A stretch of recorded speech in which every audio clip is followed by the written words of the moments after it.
बिस्मिल्लाहिर्रहमानिर्रहीम। दोस्तान मोहतरम, मुफ्ती अब्दुल वाहिद कुरैशी साहिब, जिनको आप सोशल मीडिया पे बड़ी अच्छी तरह जानते होंगे, आइए ज़रा इनकी दो वीडियोस के क्लिप सुनते हैं। ये पहला क्लिप सुनें। आप हुजूर सल्लल्लाहु अलैहि व आलिहि वसल्लम की आमद पर ईद नहीं मनाते, उसकी वजह क्या है? मैंने कहा भाई, जो बंदा ईद मनाए वजह उससे पूछते हैं, भाई आप ये ईद क्यों मना रहे हैं। जो न मनाए उससे वजह क्यों पूछी जाती है। इस क्लिप को सुनने के बाद आपको ये एहसास हुआ होगा कि मुफ्ती अब्दुल वाहिद कुरैशी साहब ईद मिलादुन नबी के बिल्कुल भी कायल नहीं हैं और इसके हक में बिल्कुल भी इसको जायज़ नहीं समझते। और आप इनकी दीगर वीडियोस भी आपने देखी होंगी जिनमें ये ऐलान करते हैं कि भाई ये बिल्कुल जायज़ नहीं है और ये बिल्कुल गलत है, ये बिदअत है। अब इनका दूसरा क्लिप सुनते हैं।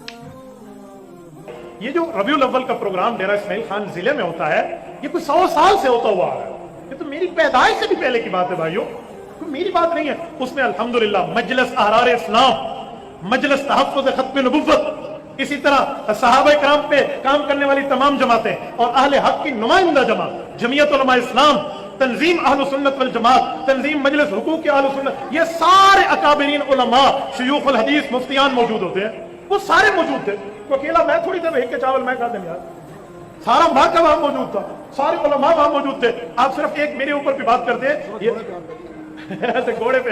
हजरत यकीन मानिए, घोड़े पर बैठना कौन सा जुर्म है? एक बंदे ने मुझे कहा इस दिन घोड़े पे नहीं बैठना चाहिए। मैं कहा कितने तेरे घाटे पे बैठना चाहिए, क्या बैठना चाहिए यार, इस पे कौन सा मसला है? अच्छा, बारी बारी उलमाए करम घोड़े पे बैठे, और घोड़ा भी हमारे अपने वहीं शागिर्दों का था जो माशाल्लाह सीरत के प्रोग्राम में चल रहे थे। अब आपने दूसरा क्लिप इनका सुना है। अब असल में बात ये हुई कि मुफ्ती अब्दुल कुरैशी साहब किसी मिलाद के जुलूस में शरीक हुए और उसमें घोड़े की सवारी भी की। और जब उसमें घोड़े की सवारी भी की तो उस पर लोगों ने सवाल किया, हजरत आप तो कहते थे ये जायज़ नहीं है, ये बिदअत है, आप तो मिलाद के जुलूस में भी चले गए और घोड़े की सवारी भी की। तो अब उसकी वजाहत देते हुए मुफ्ती अब्दुल वाहिद कुरैशी साहब ये बात कर रहे हैं कि उसमें मैं थोड़ी जाता हूँ, ये तो मेरी पैदाइश के पहले से काम हो रहा है। पहला सवाल मुफ्ती साहब ये है कि अगर आपकी पैदाइश से पहले का कोई काम हो रहा हो तो वो शरीयत में जायज़ हो जाएगा, तो फिर इसका मतलब है कि आपका फतवा बदल जाएगा। आपके नज़दीक जायज़ और नाजायज़ का मेयार ये है कि आपके पैदाइश से पहले का काम हो रहा है। और दूसरा फिर उन्होंने ये बात की कि उसमें मैं नहीं गया, दीगर उलमाए कराम देवबंद भी उसमें शरीक थे और तंजीमों का इन्होंने नाम लिया, सहाबा कराम के लिए काम करने वाली जमातें भी उसमें शामिल थीं। वो तो 100 सालों से हो रहा है।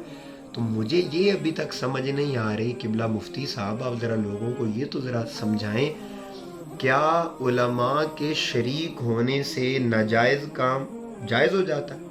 जिसके ऊपर आप ही का फतवा है कि वो ईद नहीं है, वो खुशी नहीं है, उसमें गुलूब नहीं करना चाहिए, ये बिदअत है, तो वो काम फिर जायज़ कैसे हो गया? तो दोस्तान मोहतरम और किबला मुफ्ती साहब, गुजारिश ये है कि ये लोगों के सामने दोहरा मेयार ना रखें।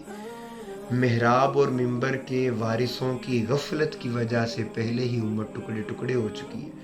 उम्मत के अंदर तफरका, उम्मत के अंदर इंतशार, ये लड़ाइयाँ, ये पड़ी ही मेहराब और मिंबर की गफलत की वजह से है, मिंबर के वारिसों की गफलत की वजह से। अब खुदारा ऐसा न करें, उम्मत के सामने वो बात करें, वो उसूल बयान करें जो काबिल कबूल हो, जायज़ होने के भी और नाजायज़ होने के भी। ये दोहरा मेयार छोड़ दें कि वो चले गए थे तो मैं भी चला गया था और अब ये जायज़ हो गया। या तो गलत चीज़ गलत होती है या जायज़ चीज़ जायज़ होती है। तो यहाँ पर फिर आप अगर उस जायज़ अमल के अंदर शरीक हुए तो फिर आप तस्लीम करें कि ये जो आज तक आपने लोगों के सामने अपने मौलवियों को खुश करने के लिए इसके नाजायज़ और बिदअत होने के फतवे देते रहे, वो गलत है।